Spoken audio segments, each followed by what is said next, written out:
Zingo TV, channel 250. Please remember to download both the BarnBurner and Zingo TV apps in their respective app stores on iOS and Android devices. And while you download, make sure to rate and leave a comment. Both apps are 100% free. Zingo TV is also available on Google Chromecast, Amazon Fire, and Fire TV sticks, as well as Roku and Roku sticks, and they're also available on all smart TVs 2016 and forward. Now, let's get right into it. So, first off, obviously, we have the World Series. We have the Tampa Bay Rays going up against the LA Dodgers. Now, before we even get into that series, I'm just going to go through and explain how each team was able to get to where they are right now. So, when it comes to Tampa Bay, they had it pretty tough. Yes, they were the #1 seed in the American League this year, but it wasn't an easy road for them to get up to the World Series. Now, first off, they had to play the New York Yankees. That's always a tough team to play, especially the fact that the payroll is up there, but they were able to take them down. Then they had to go in and first off, they had to beat the Toronto Blue Jays in a play-in game, and they were able to do that.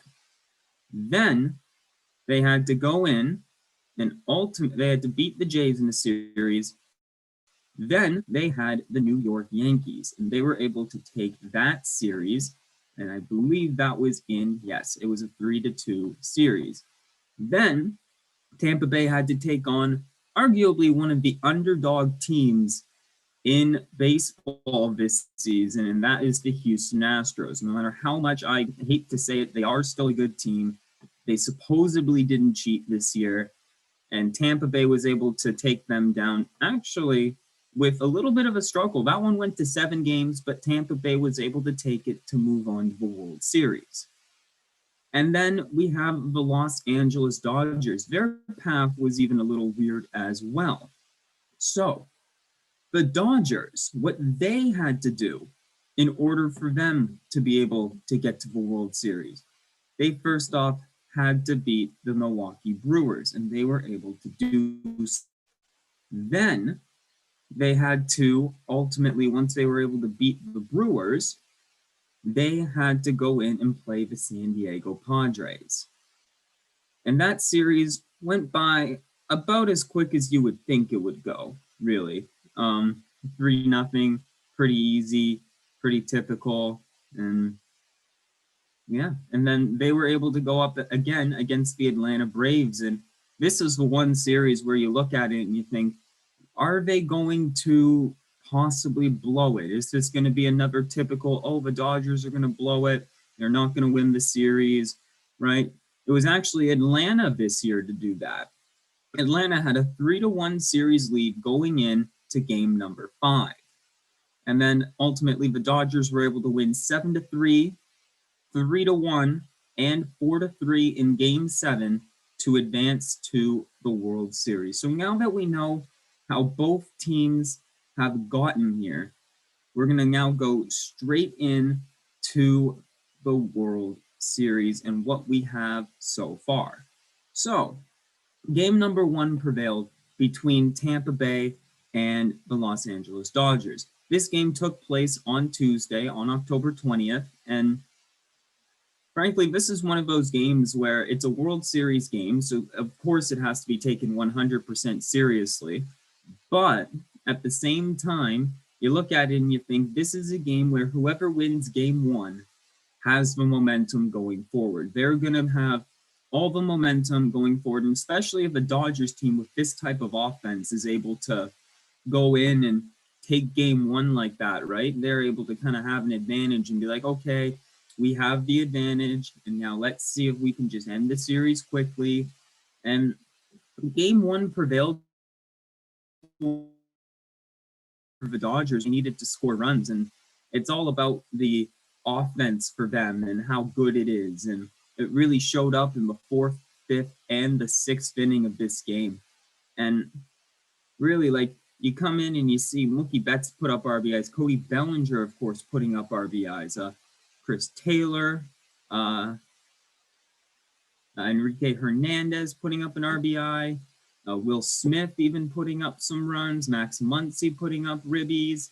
So ultimately, it was just those 3 innings, the 4th, 5th, and 6th inning for them, where they were really able to, get some damage put on the board, and they were ultimately able to kind of prevail within those 3 innings. And it's a big thing for Tampa Bay too, to be able to put up some runs against this team, because if you can get the Dodgers offense to go cold with your pitching, then ultimately you just have to hope that you can score more runs against them. It's always hard to keep an offense like the Dodgers in check, but game 1 here wasn't really a too good of an example of that. In the 4th inning, Cody Bellinger hit a 2-run shot to center field, and that started off the scoring for the Dodgers at 2-0. And then Kevin Kiermaier for Tampa Bay was able to cut the lead in half to 2-1 in that 5th inning. But then the bottom of the 5th inning came around, and again, the Dodgers already had that momentum from the Bellinger home run, right? So their offense, it doesn't take much to get going. Max Muncy ended up reaching on a fielder's choice, which scored Mookie Betts. And that ultimately started a 4-run inning for the Dodgers, which Tampa Bay just didn't really come back from. Will Smith had hit a single to center field. That would score Corey Seager. And then Chris Taylor hit a single to center field where Muncy would end up scoring. And then Enrique Hernandez hit a single to left field. And then Will Smith ended up scoring. So within those 2 innings right there, that's 6 runs within 2 innings. And Tampa Bay has only got the 1 run. Like, if you're Tampa Bay in this case, you need to get your offense going. They need to wake up, and they need to be able to put up runs. Because if you're not putting up runs against this Dodgers team, it's over. Like, this series will be over as quick as possible. And then in the 6th inning, the Dodgers were just able to tack on more runs. Mookie Betts hit a solo shot to right field, and then Max Muncy hit a double to right center field, which scored Justin Turner. And again, I almost bring this up as if it's as if Tampa just needs that pitching to get going, right? Because if Tampa's pitching doesn't get going, like for example in this game, right, Tyler Glasnow was supposed to be that big guy to start game 1 in the World Series, right? He only went 4 1/3. He gave up only 3 hits, but he gave up 6 earned runs. He walked 6 guys and he struck out 8. Now, again, one way to get the Dodgers offense going is to see guys on base. And when you're walking 6 guys within 4 1/3 of an inning, it's not too ideal. You're not going to be walking a whole lot of guys. They ended up having to bring in Ryan Yarbrough in this one. He went 2/3 of an inning. He did end up giving up 2 hits in the inning, and he didn't strike out anybody, but he was able to get out of the inning. And then Josh Fleming came in, and this is where more of the runs started to come in. And this is where, if you're Kevin Cash, you got to look at your relievers and think, they need to not give up multiple runs within 2 innings, right? Especially against, again, this Dodgers team where they can put up runs at any point. We saw it against Atlanta where they put up an MLB record 11 runs in 1 inning, and that was in the 1st inning in that series. And if that happens to you, you're not going to win. Like, you're not. The Dodgers are going to put up multitude of runs. They ended up putting up 15 runs in that game against Atlanta. This one, they didn't put up as many runs, but they very well could have if they wanted to. The Dodgers, they ended up in this game, I believe they left 9 runners on base. So they very well could have brought all those guys in, and it could have been a 17-run game. It could have been even higher than that. But thankfully, the Dodgers, their offense was good in this one, but it was only really good for 3 innings. Clayton Kershaw for the Dodgers ended up starting in this one, and he ended up going 6 innings, giving up 2 hits, 1 earned run, 1 walk, and 8 strikeouts. And this is more like Clayton Kershaw. This is more like the Clayton Kershaw that people are expecting from in the playoffs, right? Like, he's always been the guy to blow it in the World Series or to blow it in the NLCS, right? Like, you can't have that happen. And today, he really did not blow it that much. Like, he did very, very well for himself, and he had a really good game. Only giving up 2 hits over 6 innings is absolutely incredible. Dylan Floro ended up going 1/3 of an inning, and this is where kind of, Tampa was kind of able to make a little bit of a comeback. You know, he gave up 2 hits, he gave up 2 earned runs, he struck out the one guy. They had to bring in Victor Gonzalez and to relieve him for the inning, and he ended up giving up 2 hits as well, but nothing else really ended up happening from it, and he got out of the inning. Then they brought in Pedro Baez just to go an inning, and he got the job done in his inning. And then Joe Kelly came in with 1 inning and 1 strikeout in the game. Now, when you look at Tampa Bay, right, John Curtis as well went a third of an inning, and he struck out his lone man that he faced. So the Dodgers end up taking game 1 with a final score of 8-3. And if I'm Tampa Bay here, I want to make a huge comeback going into game number 2. I want to try to see, hey, we're in this series too. We're going to go in and we are going to make this competitive. It's not going to be a straight sweep. It's not going to be in 5, you know. And hopefully Tampa Bay in game 2 is able to accomplish that. Now, speaking of game 2, we're going to go right into it right here. Now, for game 2 here, this was more, again, what I was saying just a second ago, right? Tampa Bay needs to make a statement in this game in order for them to be like, hey, we're still in this. Like, we're still in this. We're not going to go down in 4. Not a chance.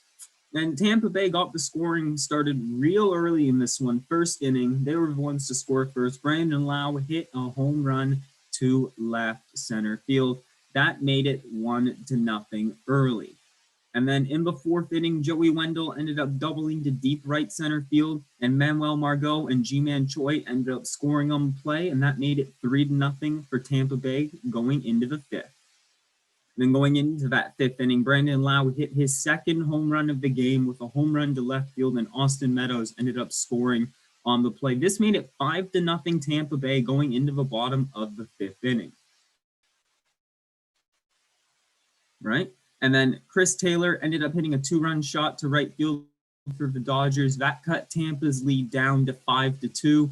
But then in the 6th inning, Joey Wendell hit a sacrifice fly, and Ji-Man Choi was able to score on the play. In the bottom half of that inning, Will Smith ended up hitting a solo shot to left field. And then in the 8th inning, Corey Seager hit a solo shot to center field. This made it 6-4. And that was all she wrote, really. Tampa Bay ended up taking this one, final score of 6-4, and the series is tied up at 1-1. We needed to see a better start from Tampa Bay's starter in this one, and we absolutely did. Blake Snell going 4 2/3, giving up 2 hits, 2 earned runs, 4 walks, and 9 strikeouts, and the 1 home run allowed in the game. Nick Anderson ended up getting the win in this one for Tampa Bay. He went 1 1/3, giving up 1 hit, 1 earned run, and 2 strikeouts. Pete Fairbanks went 1 2/3, giving up 2 hits, 1 earned run, didn't up walking anybody, and he struck out 1. Aaron Loop went 1 inning, striking out 2 guys, and then Diego Castillo went a third of an inning, and he struck out the only man he had to face for his 3rd save of the postseason. For the Dodgers, Tommy Gonsolin. This was a little bit of a gamble by the Dodgers here, right? They were also trying to make a little bit of a statement as well. Tommy Gonsolin went 1 1/3. So they were I think they were doing like more of an opener type of thing. 1 1/3, giving up 1 hit, 1 earned run, 1 walk, and 1 strikeout. He ended up getting the loss in this one as well, which is his 2nd loss of the postseason. Dylan Floro went 1 1/3 of an inning with no hits given up, no earned runs, no walks, and no strikeouts. Victor Gonzalez went 1 inning, giving up 1 earned run and 1 walk. And right here, this is where things got a little concerning for the Dodgers. One of their better relief pitchers on the season and in this year's playoffs, Dustin May, he went 1 1/3, giving up 4 hits, 3 earned runs, while only striking out 1 guy. Now, if I'm the Dodgers here in this situation, and I'm looking at Dustin May's performance, I'm a little bit concerned at the fact that he gave up the, 3 earned runs there, but in the 4 hits over only 1 1/3 of an inning. But I mean, if I'm the Dodgers, I'm not too concerned about it. He's still a really good pitcher, and he's ultimately going to end up being able to be that guy, like that middle reliever guy, right? Like who comes in the 6th and 7th inning for your starter and is able to put up a shutout inning to be able to give your starter the confidence for the rest of this game. And also ultimately to be able to give your team confidence for the rest of the game, obviously, as well, because this one, it didn't. This one, it didn't really show it that much. And same thing with Joe Kelly, right? He was really good this year. Obviously, he got suspended for throwing behind the back of the Houston Astros player when they played each other earlier in the season. He went 1 inning, giving up 2 hits, 1 earned run while striking out 2. Now, Joe Kelly's isn't as bad as Dustin May's, right? He only gave up the 1 run, right, compared to 3 runs from Dustin May. And again, though, at the end of the day, you got to look at it and think, I don't like the fact that my big 7th and 8th inning guys have given up 4 runs combined in this game, right? This could have been a very easy game for the Dodgers to take a hold of, too. They made it really close near the end of the game, but it just wasn't able to happen. Alex Wood went 2 innings, giving up 2 hits, no earned runs while walking 1 and striking out 2. And then Jake McGee went 1 inning, giving up 1 hit and 1 walk with a strikeout in this one. Now, game number 2, Tampa Bay takes it 6-4. And ultimately here, I had said before, right? LA had the momentum in game 1, and now the momentum is kind of shifted almost to an even halt, right? Like both teams are at 1-1. I almost like to think of it as a 0-0 series rather than 1-1, right? You want to say, okay, who's going to take the 2-1, or who's going to take the 1-0 lead, or the hypothetical 2-1 lead, as it would be right now. But again, at the end of the day, you got to hope that Tampa Bay can keep LA's offense in check. And they were kind of able to do that in this one throughout the first 4 innings, right? The Dodgers in this one only had 5 hits, and they also had an error. So this was a really good game for Tampa Bay to be able to keep that Dodgers offense in check. Like the only guys on the Dodgers to even get hits were, again, Corey Seager, who had the home run. He had 2 hits. He had 2 of the team's 5 hits. Justin Turner had a hit. Will Smith had a hit. And then Chris Taylor had a hit. So right away, Bellinger going literally 0 for 3 with 1 walk and a strikeout, right? That's one of those guys that you just have to get off the scoreboard. Like you can't have him just hitting home runs left, right, and center, because he can do it on any given night. And honestly, really good job by Tampa Bay's pitching too. Like you kind of go in, right? Like Snell gave up 2 of the 5 hits. Fairbanks gave up 2 hits, and then Anderson gave up a hit. Aaron Loup, no hits given up, and then Castillo didn't give up a hit. So at the end of the day, it was a really good job by Tampa Bay's pitching to be able to kind of get them to an even standstill with the Dodgers here going into a pivotal game 3. And whoever wins this pivotal game 3, in my opinion, will ultimately have the bigger advantage point going into the next game, which would have been game 4. Now, moving on over to game number 3, this game took place on Friday, October 23rd, which was yesterday. And in this one, we almost could have seen a no-hitter. Yeah, a no-hitter in the World Series. Can you imagine it? I don't even remember the last time, or even if there was a no-hitter in the World Series. And Walker Buehler had started this one for the Dodgers, and he was just incredible in this one. He ended up going 6 innings, giving up 3 hits, only 1 earned run, 1 walk, and 10 strikeouts. That's incredible. 10 strikeouts for Walker Buehler in this one, and he looked unstoppable for the majority of this game. Like the 1 earned run he gave up was in the 5th inning to Tampa. Tampa only had 4 hits, and this almost kind of looks like a flip-flop of last game, right? Where the Dodgers are now the one going double digits in hits, and Tampa Bay's offense is the one that kind of went to a halt in this one. And again, like Mookie Betts, like this is the main key for Tampa Bay here. They have to stop that Dodgers offense. Mookie Betts, 2 hits. Justin Turner, 2 hits. Max Muncy, 2 hits. That's already more hits combined than that whole team got in that game. Now, when it's going to be tough to get hits like that when Walker Buehler is throwing a gem, only giving up like 3 hits over over 6 innings, right? Like, you're obviously not going to get that much scoring done considering that fact. And I mean, Mookie Betts in this one had an RBI, Justin Turner had an RBI, Max Muncy had 2 RBIs, and then even Austin Barnes, he had 2 RBIs in this game too. And if you look, right, like the scoring started right away in the Dodgers in the first inning with Justin Turner hitting a solo shot to left field. Max Muncy ended up hitting a single to right center field, and Justin Turner and Corey Seager ended up scoring. So right away, going into the third inning, it's 3-0 already for the Los Angeles Dodgers. Austin Barnes then ended up hitting a nice sacrifice bunt over to first base. Now, I'm going to just say something about Austin Barnes really quick. He is Clayton Kershaw's and Walker Buehler's personal catcher. Okay, so he's a backup catcher. He's not even like he's playing when 2 pitchers are out there on the mound, right? And he's able to hit sacrifice bunts like that. If you were watching the game last night and you saw this bunt, it was incredible. Like, it was a great bunt, perfectly placed. Bellinger was able to score on the play. And then ultimately, Mookie Betts was able to hit a single to center, which brought in another run, which was Jock Peterson. And again, without that Austin Barnes sacrifice bunt, that 2-run inning for LA does not happen. So I'm going to give props when it's due over to Austin Barnes for that one. And Mookie Betts, again, hit that single to center field where Jock Peterson was able to score. And it was 5-0 pretty early going into that 4th inning.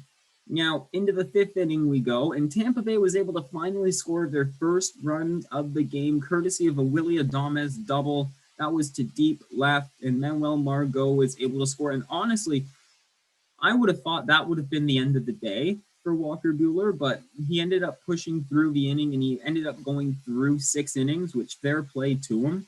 Like, very well done by Walker Buehler. I can't give his performance enough praise in this one. And like me just watching that game last night, it was incredible what he was able to do. And there was a graphic that I saw last night about in how fast his pitches are coming in. 99, 98, 97. His 2-seamer is coming in at like 96. 96. That's incredible. That's almost unhittable. And frankly, in this game, it almost was unhittable. Austin Barnes then in that 6th inning ended up hitting a solo shot to center field. And honestly, I want to give player of the game in this one to Austin Barnes, right? Without Austin Barnes in this one, you don't have 3 of your 6 runs in this game. Because without Barnes hitting that sacrifice bunt over to first, Mookie would have never been able to have singled Jock Peterson in from second base. And without him, there wouldn't have been that solo home run in the 6th inning. And then in the 9th inning, the kid from the Dominicano, Randy Arozarena, hit a solo home run to left field. And this is significant because he ended up beating Derek Jeter's hit record in the postseason. Now, for all the people who are going to come at me and say, oh, the postseason's longer this year, there was a play-in, it still doesn't take away from the fact that he beat a record of almost 20 years, and he's a rookie. This man is a rookie doing this. I would maybe understand if you were like, maybe you were a mid-sized, maybe you were a veteran player, maybe you were like going into your like mid-20s or late 20s, but no, this kid is really, really young. He's only 24 years old, and for him to be able to do this on honestly one of the biggest stages in all of baseball is absolutely incredible, and big praise goes out to him. He's been one of the only guys on that Tampa Bay team to put up a lot of action, and he's mainly one of the reasons too why they're even in the World Series right now in the first place. Like, absolutely fantastic job from him. And at the end of the day, right, the Dodgers, we ultimately know that they were taking this one. They out-hit Tampa Bay in this one at 10-4. And Again, Walker Buehler, he got the win in this one. This was actually his first win in the postseason this year. He went, again, 6 innings, 3 hits, 1 earned run, 1 walk, and 10 strikeouts. Blake Triton in this one ended up going an inning and striking out 2 guys. Brusdar Graterol went 1 inning and no hits, no earned runs, no walks, and no strikeouts. And then Kenley Jansen, he did end up giving up that home run to Randy Arozarena, but at the end of the day, the lead for the Dodgers was so big that it didn't really matter what they did. That home run was kind of just like an insurance, kind of like, hey, we're not out of it. It's 6-2. We're going to come back. And we're not able to. Kenley Jansen went 1 inning, giving up 1 hit, that 1 earned run to the home run, and he ended up striking out 1 guy. So at the end of the day here, we're looking at the Dodgers. Charlie Morton ended up getting the loss for Tampa Bay in this one, and I was expecting a lot more out of Charlie Morton in this one, to be 100% honest with you. Like, he went 4 1/3, giving up 7 hits, so that's already more hits than your entire team got in this game, which is not ideal for any roster whatsoever, whether it's a regular season game, a playoff game, but this is a World Series game. You can't be putting up starts like that and expecting your relief pitching to come in and absolutely like try to bail you out, right? But he ended up going 4 1/3, giving up 7 hits, 5 earned runs, only walking 1 while striking out 6. And then John Curtis's, right, 1 2/3, giving up 2 hits, 1 earned run, 1 walk while striking out 2. He also ended up giving up a home run in this one. And those are the only pitchers that really ended up giving up a lot of damage in this one, right? Ryan Sheriff ended up going 1 inning while walking 1 guy and striking out 1. Ryan Thompson ended up going 1 inning while striking out 1 as well. And then Shane McClanahan went 1 inning, giving up 1 hit and striking out no one, while no earned runs and no walks. So again, for this game, right, the only guys on Tampa Bay who were able to get hits, Manuel Margot ended up breaking up Charlie Morton's no-hitter. I believe it was the 5th or 6th inning that he did it. Correct me if I'm wrong. I'm not 100% sure. Willie Adames ended up getting a hit as well. Randy Arozarena, obviously the home run, and then Austin Meadows with a hit as well. So that's only 4 hits in this game. I'm surprised they were even able to get 2 runs out of it, considering the fact that they only had 4 hits. And if I'm Tampa Bay here, I'm looking at this team and thinking, like, we got to hit batting practice. Like, we have to get the bats going against this team, because if you can't get the bats going against a team like the Dodgers, then this series, again, it's going to be over quicker than you know it. And like, at the end of the day, you just kind of, you look at it and you think, oh man, like, easily that first inning could have been prevented. Those 3rd and 4th innings could have been prevented, and the 6th inning could have very well been prevented too. It was specifically, honestly, that 4th inning really could have been prevented, that 2-run 4th inning, because Austin Barnes was able to lay down almost a perfect bunt. Bellinger was able to score him, and Jock Peterson went to second base, and then literally, like, almost the very next hitter ended up scoring him. So that's 2 runs that you could have taken off the board, and that could have honestly changed the entire game. Like, that's why I give my player of the game in this one to Austin Barnes, right? He ended up hitting a home run. He ended up getting 2 RBIs in this one. A lot of people would probably give it to Justin Turner, just because he ended up going 2 for 5. But no, I honestly, I give it to Austin Barnes, right? And, you know, at the end of the day, the Dodgers, they're up 2-1 in this series right now, and they are looking to take a 3-1 series lead. Game number 4 of the World Series is going to be today at 8:08 p.m. It is a battle of lefties in this one. Jose Urias will be going up against Ryan Yarbrough. Urias already has 2 wins in this playoffs, and Ryan Yarbrough is looking for his first win of the postseason. Now, moving on, we're going to be going through the free agency class. Now, I know baseball isn't over yet. I know it's still the World Series, but for all the other teams that are not playing baseball right now, we're going to just go through the top 25 free agent players for 2020, 2021, and we're going to go through and see where I think that they are going to go. Now, the first player here is JT Realmuto. Now, originally, he was on the Philadelphia Phillies this year, and honestly, I could see him signing back with Philly, but you got to remember this is a 30-year-old catcher, one of the best catchers in the game right now. And obviously, like we all know, the Phillies are going to try to retain like the number one catcher in the NL. But we did see Yasmani Grandal end up going to the White Sox for 4 years, $73 million. Now, this year, the money in baseball isn't going to be as lucrative as it was last year. Obviously, we saw Mookie Betts basically break baseball with his 12-year, $365 million contract with the Los Angeles Dodgers. And I mean, with Realmuto, I could really see him going to, if Toronto could even put up money for him and have him as like a reliable backstop back there, I could see it. But obviously, they have Danny Jansen, they have a plethora of catchers, they have a bunch of guys in their minor league youth system that can come in at any point and play at the major league level. So honestly, for Realmuto, I think he's going to stay back with Philly just because that would ultimately be the smartest move for him. I don't see him going to a team that's not going to contend. And really, I think Realmuto, he stays in Philly.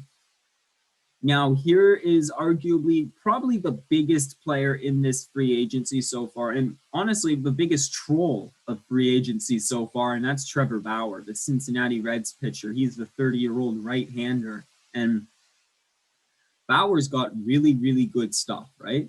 And he's got good stuff on the mound, and he also has a pretty good Twitter game, too. Trevor Bauer, so far, has basically gone onto Twitter and had asked every single team, hey,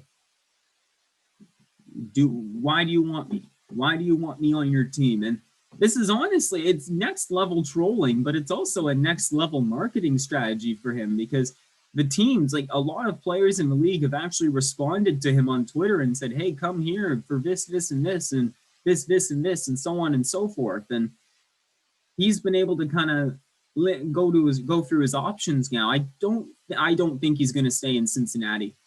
I don't think there's any chance he stays there. I mean, obviously, he did end up getting traded from Cleveland when he ended up throwing the ball over the backstop. He does have his share of antics, though, and he is going to want a big contract this year. So, honestly, I could see him going to Toronto. I could see him going to New York. I could see Boston maybe even making a move for him. I could see any of the NL teams making a move for him. I'd like to go to maybe Atlanta, almost Miami even, because they can almost tend to afford him too. And I mean, again, he does want 1 year deals as of right now, right? Now, ultimately, it's interesting to see him want a 1 year deal because, like, again, I just said earlier, I would think that he would go for a multi-year deal, but he's wanting a 1 year deal. So he just wants to maximize his earnings, obviously due to COVID-19, right? All the money has kind of gone down a little bit more. So he's trying to maximize the amount of money that he can get per season, which is actually kind of smart. But you can almost see within the next like few years, we're going to be talking about Trevor Bauer and where he's going to go or if he's going to resign probably for the next 4 to 5 years at this rate, because, and now he is the top pitcher, obviously, in the free agency class this year. And I could see him maybe going back to the AL. I think that's kind of what he wants to do. It's something that I wouldn't mind to see. I loved watching Trevor Bauer play when he was on Cleveland. And he's just a great pitcher who he deserves a home, and he's going to get the money that he deserves too, especially on a 1 year deal. He will get the money that he deserves. So he's probably going to get a lot of bonuses as well. It's just the risk that you have with signing Bauer is his on-field and off-the-field antics. He is a little bit of a Twitter pariah, as we all love and know about him. And again, at the end of the day, I think Bauer will honestly want to go to the American League East, and that division then for next season is going to be incredibly competitive. Number 3, George Springer. Yeah, George Springer. Now, the interesting thing about George Springer, right? He did not have a great season this year. He had a lot of injuries, right? So ultimately, when you have a lot of injuries like that, it's not too ideal for his money perspective of things. But obviously, Toronto has made it clear that they are looking to bring in another outfield player in George Springer. So I could see him going off to Toronto. I honestly, though, the realistic one is that he re-signs with Houston and plays alongside with Dusty Baker as his manager. But and also at the end of the day, too, we got to remember that the 2017 team that cheated, right? Springer was on that team. Like he was on that team. People seem to forget he was on that team. So you kind of bring into perspective that his value has almost gone down a little bit, right? Like, and he wasn't having a great 2020, and he's one of those players from from that 2017 team, and that almost brings his money value down a little bit, which is why I do say that Toronto could sign him to like a 3 or 4 year deal. Again, only 31 years old, this guy, so he's almost in that prime point of his career. And ultimately, I think wherever he goes, just outfield help will be needed for Toronto. So I could see George Springer almost taking an offer to go to Toronto. Marcus Semien of the Oakland Athletics, the 30-year-old shortstop. Now, Marcus Semien, at the beginning of the season, he wasn't great, but he wasn't bad, right? And he has taken some huge steps forward, not only on the offensive end, but on the defensive end. He's become a really good defensive shortstop for Oakland. He was very good this season. He was one of the main reasons why they were able to take first in that division over Houston. And Semien will want quite a bit more money. He wasn't getting nearly enough compared to what he did this season when he was in Oakland. And I don't know if he's going to stay in Oakland personally. I think there's a chance that he does, and then there's a chance that Oakland signs him to a decent enough of a contract. But again, at the end of the day, he's an impact player at the position that he plays, and he didn't really perform that well at the plate in 2020, but his defense was incredible. Now, again, Marcus Semien, I can't see him going anywhere else. I think Oakland is going to re-sign him to probably a 2-year deal.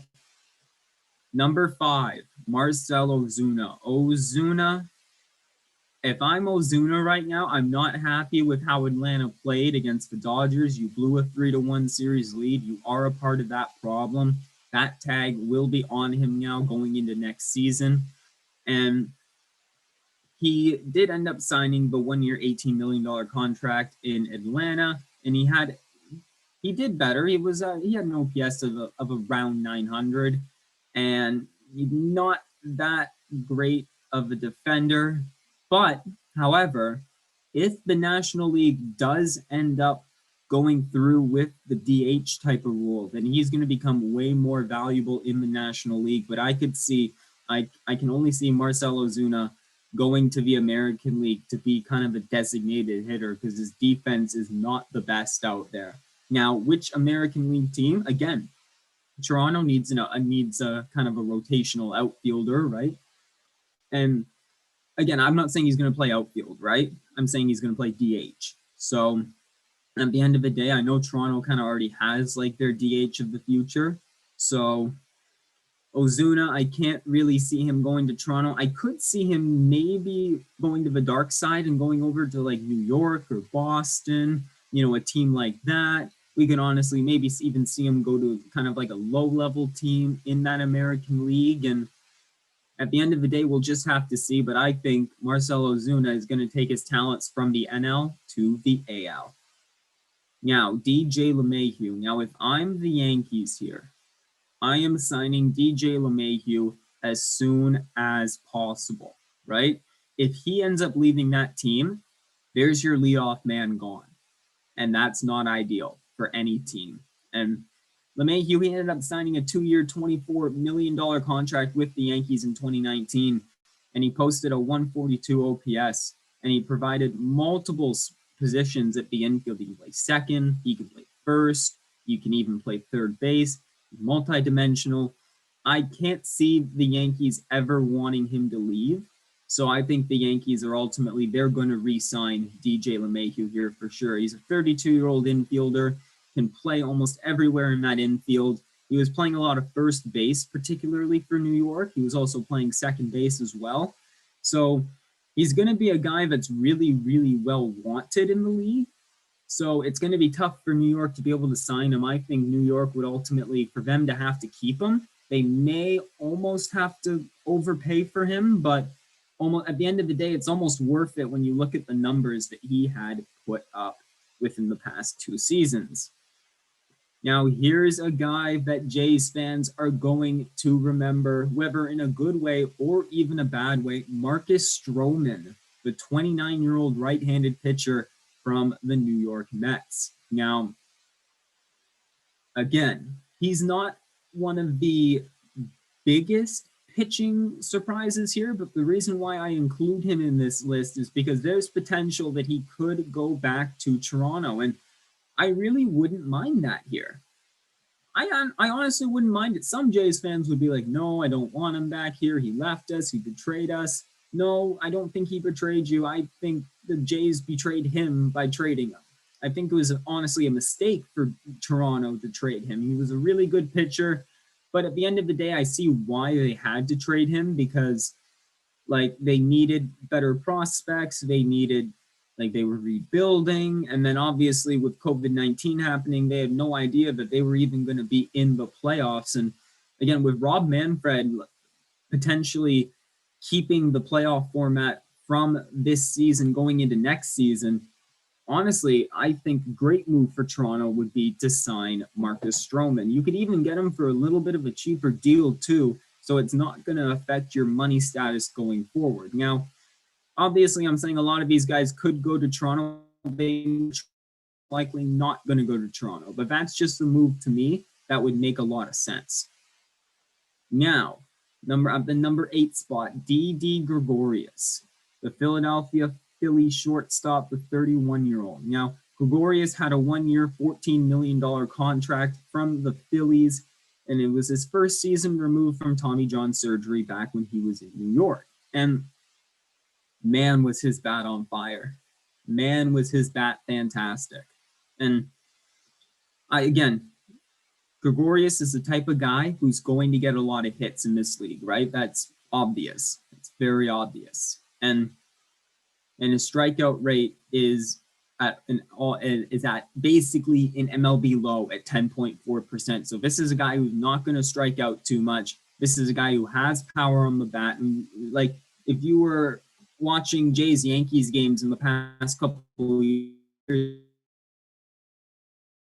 if you ever went to Rogers Center and saw the Jays and Yankees play, you could see that Gregorius wasn't really striking out that much. He always puts the ball in play, and he put up really, really good stats for the Philadelphia Phillies this year. I could see him. He took a 1-year, $14 million deal from him. I could see more than $14 million, but at the end of the day, I think Didi, he does want to win. He does want to win a title eventually. So I think he's probably going to try to go to a contender. Maybe not this season, but in the next set of free agency that he's in, he could potentially do that. But in the case of talking about free agency for him this year, I could see him just going back to Philly, maybe for 1 or 2 years, and then just playing good baseball, trying to get his value back up to what it is. And he was able to do that a lot last season. But the question now being, will he be able to do it again next season? I have no idea if he will. I personally think he can. He's a really good player, fantastic guy, and I think he stays back with Philly for a little bit of a larger contract than 1 year, $14 million. Now we're going to get into the first relief pitcher of the free agent class, and that's Liam Hendriks, a 32-year-old right-hander playing for Oakland. Now, I notice here Oakland has a lot of free agents, right? A ton of them, like a ton. Now, we're going to be seeing a lot of relief pitchers here coming up, obviously. Now, Liam Hendriks, okay? The 32-year-old. He's still a good pitcher, right? Do not get me wrong. But Liam Hendriks is the type of guy that's going to probably get traded within next season if he doesn't perform well. Now, Liam Hendriks, he's still a fantastic relief pitcher, right? Do not even get me wrong. He's fantastic. He was great for Oakland. But at the end of the day, right, he's got that 1.69 ERA, a 0.92 whip, so he's giving up less than 1 hit per inning, and a 6-to-1 strikeout to walk ratio, which is absolutely incredible. One of the best in the league. He's arguably one of the best relief pitchers in the AL right now, and I could really see him kind of trying to go to a contending team. Oakland, of course, is a pretty good team. They're a playoff team, but at the end of the day, I could see Liam Hendriks probably going to one of those teams like Atlanta, like LA. You could go back to LA, right, and try to win again, because let's say the Dodgers win the World Series or the Rays win the World Series, there's going to be a lot of these free agents that are going to look to go to that team. Specifically right now, because LA has that 2-to-1 lead, a lot of teams will be looking to go to LA. So Liam Hendriks, I could see him going back to LA, but honestly, at the end of the day, Oakland is where he's probably going to end up being. Now, the next relief pitcher, speaking of former guys from Oakland and the LA Dodgers, we have Blake Trinan, the 32-year-old right-hander playing for the Dodgers currently. Now, one of the top 10 relief pitchers in the game, right? It's true. Now, obviously, he's played really well for the Dodgers so far, and if the Dodgers win the World Series, I can't see him wanting to leave. I could see him just wanting to win, and I think that's exactly what he's going to do. I think Blake Trinan stays with the Dodgers for 1 or 2 year contract. Now, number 11, we have Alex Colomé, the right-hander, the 32-year-old right-hander playing for the Chicago White Sox. Now, the White Sox this year, they were a good team, right? Don't get me wrong, but their playoff exit was really upsetting. It should not have happened the way it happened, but it did. And Alex Colomé, you can almost put some of that blame on him, but again, he's got one of the best ERAs in the game, like one of the best at 0.68.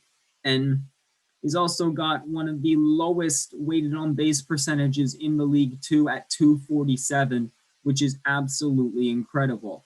The White Sox cannot let this guy go. Great closing pitcher. He can touch 89. He's got some nasty stuff out there. I think Colomé stays with the White Sox this season. Now, the 32-year-old Shane Gren from the Atlanta Braves. I can see him leaving, right? Now, here's why. He was on Detroit last year. He ended up making the trade over to Atlanta to try to win, right? Atlanta wanted to try to win, and Shane Gren was like, yep, all right, we're doing this. We're going to win. And then they didn't. And then they blew it to the Dodgers, right? I can't see Shane Gren wanting to stay there at the end of the day. Any team could want him, right? Now, at the end of the day, Shane Gren, I think he's going to leave Atlanta. I don't think he's going to stay there. I think that was just kind of a lone move for this season. So I see Shane Gren not being in Atlanta at the start of next year. And at the number 13 spot, we have Masahiro Tanaka, the 32-year-old right-hander playing for the New York Yankees. Now, obviously, Tanaka has lost a lot of velocity over the years. Back when he first came in, he was a fantastic pitcher, throwing absolute dots and absolute bullets at the plate. Now, he did end up altering his splitter grip, which ultimately ended up meaning that he wasn't finding the strike zone as much. He had to adjust very quickly. He's still a quality arm, right? Don't get me wrong, but at the end of the day, New York is going to sign him. They already have a pretty developed starting rotation already. Like, they still have Luis Severino who could come back. They still have Domingo Germán, who's going to be coming back from suspension for next season. They have Heavy Garcia, who played really well during the season.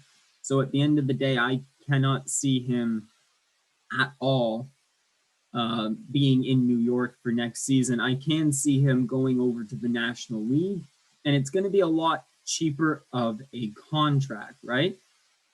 Now, he did have a UCL tear, and that's been since mid 2014, but it hasn't really given him any issues just yet. So any team would be willing to probably sign this guy. He's going to be a popular name in free agency this summer. And at the number 14 spot, we have Taijuan Walker, the 28-year-old from Toronto. Now, if I'm the Jays here, I'm keeping Taijuan Walker. I'm keeping him. And here's why. A young 28-year-old, you were able to get him for basically nothing from Seattle. He kind of was up and down during the season, but again, at the end of the day, right, Taijuan Walker is that guy. He's going to get it done. He's a really, really good pitcher.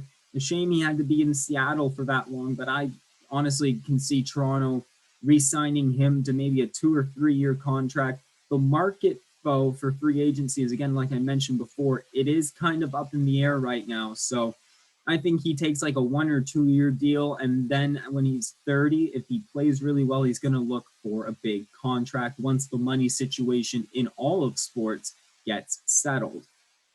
And then at the number 15 spot, we have Mike Minor, the left-hander, the 33-year-old playing for Oakland. Now, in 2019, Mike Minor was basically like the Cy Young Award winner. Like, he was fantastic. But then he just took a step back. And I think that came with age, honestly. He's 33 years old now, not necessarily the best type of guy. Oakland was able to acquire him from Texas at the trade deadline this year. And again, I can't see him playing with Oakland.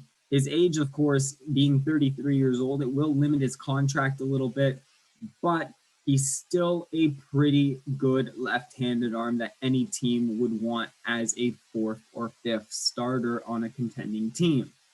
Now, I am going to mention one more player because he is a Toronto Blue Jays player, and that is Robbie Ray, the 29-year-old. Now, Robbie Ray, again, his track record, it's all over the place. He played for Arizona. He finished 7th in the NL Cy Young voting back in 2017.